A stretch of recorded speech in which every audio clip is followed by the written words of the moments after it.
wanted to discuss sustainability.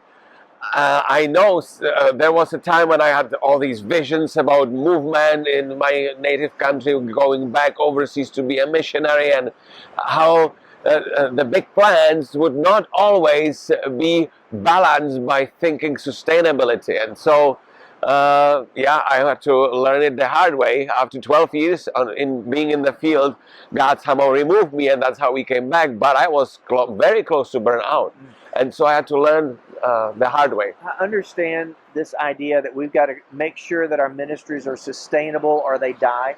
How is that a biotic principle? How do you connect that to nature? So sustainability in the nature, Yeah. well, multiplication and sustainable go hand in hand in a beautiful way. That nature, look, even if you were not here taking care of the nature and babysitting the trees, they grow, they stay, they and trees replenish. Trees, And the same with animals, the same organic world. as it's healthy and it grows and it has foliage and leaves, in the fall those leaves fall to the ground, they degrade, they give that tree new soil and energy to actually, so it's the sustainable loop of the tree itself. That's how God intended the church to function and be, actually. Yeah. And we have to process that because it's not a simple concept, but True. I think so many pastors get burned out so easily because they think they have to do everything. They have to be the all in all. And sustainability means sometimes going to take a nap when you're tired. But imagine, it's part of this very complex design of nature. For example, even death is part of it. Like in winter when there is freezing, number of things or animals even die. But then there is always new start, and suddenly it's back. So I think in the church sometimes we miss out on some of the dynamics that are in the nature, which makes it work so like the round wheels easy. And it doesn't mean that it's always shining. There are times when there is sunshine, when there are times it's dark or cloudy, and then there are times of warm and cold.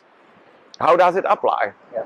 I can see, like, if we're going to start a ministry, on the very front end, we have to think about sustainability. How is this ministry sustained? Over the long haul, how will we do this? But I was thinking about this in application to the overall bigger picture of the church life. A story came to my mind of a gentleman who came to our church.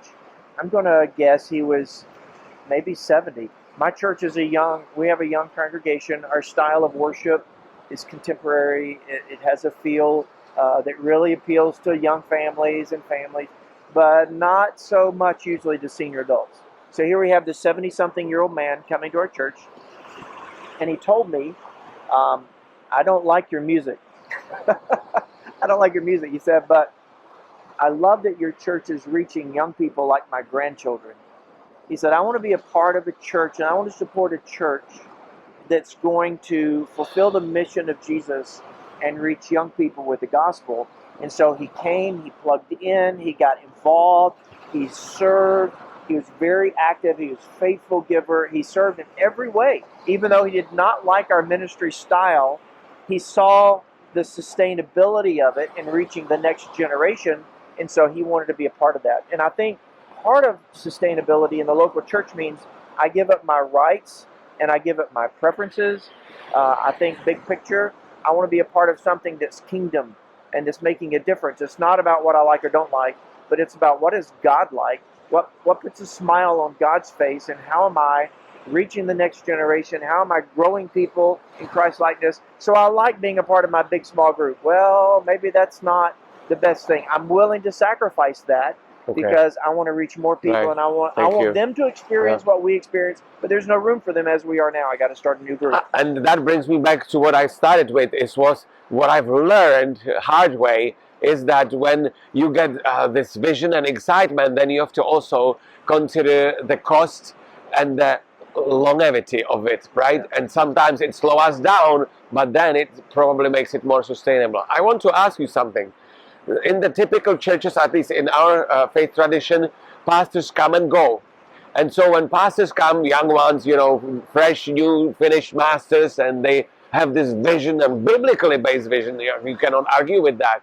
but then people are sort of like laid back, and they don't want to do that anymore because they know this guy is going to be here for a few years and then he leaves. So we don't want to re-experience this pain of something working, get us excited, and then boom, it's away. So how do you deal with that? How do pastors who come and go can do something that is sustainable in the local churches?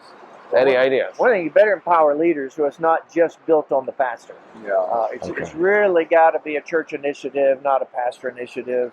And I mean, we could just put a plug in here for pastors staying longer. You know, And I agree with that, actually. Okay. I think it's healthier for a church the longer a pastor stays, but we always know that sometimes Right. people move, they shift, they have a different vision. But you know, also maybe as pastors, we need to think about how do we transition to the next pastor. I'm working on that now. How do I, one of these days, you know, I'll transition out. And I want it to be so much so that the new guy's already there.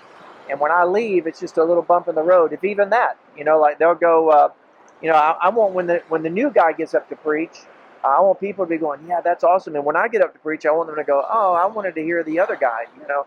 And so I think that's part of it, is to have a strategy to transition out. And so if I'm leaving as a pastor, I don't need to just drop the ball and run on. I really need to think about the next level of ministry. It seems like empowerment is pretty important also for sustainability, right? Yeah. And then also multiplication it goes along with sustainability. We think. One of the things, Peter, I think I've learned from you a lot is part of sustainability is about Sabbath and resting. Okay. And without that pattern of rest, things are not sustainable. We're not able to think and process. True. So we run.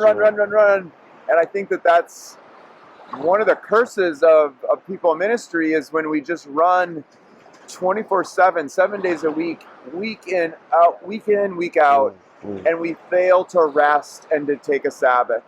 And so I think that's part of, in my brain, sustainability, and I think some of the things I've been learning from you. And also the NCD ways of stopping and self-evaluating after like 1 year or something, that might be also a good way, right? Yeah. Right. Seasonal pattern, yeah. I tell you, another thing that has to factor into this is structures.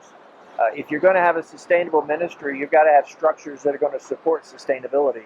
Yeah. And so you've really got to process your systems in your church and make sure that they are thoroughly prepared and equipped to go do ministry for the long haul. So one of the things that speaking of that and that structure for like our small group system at our church, our home groups, they meet throughout the academic school year for 9 months, and we really, if they want to meet over the summer, we allow them to, but we encourage them to take a break. Yeah, we do too.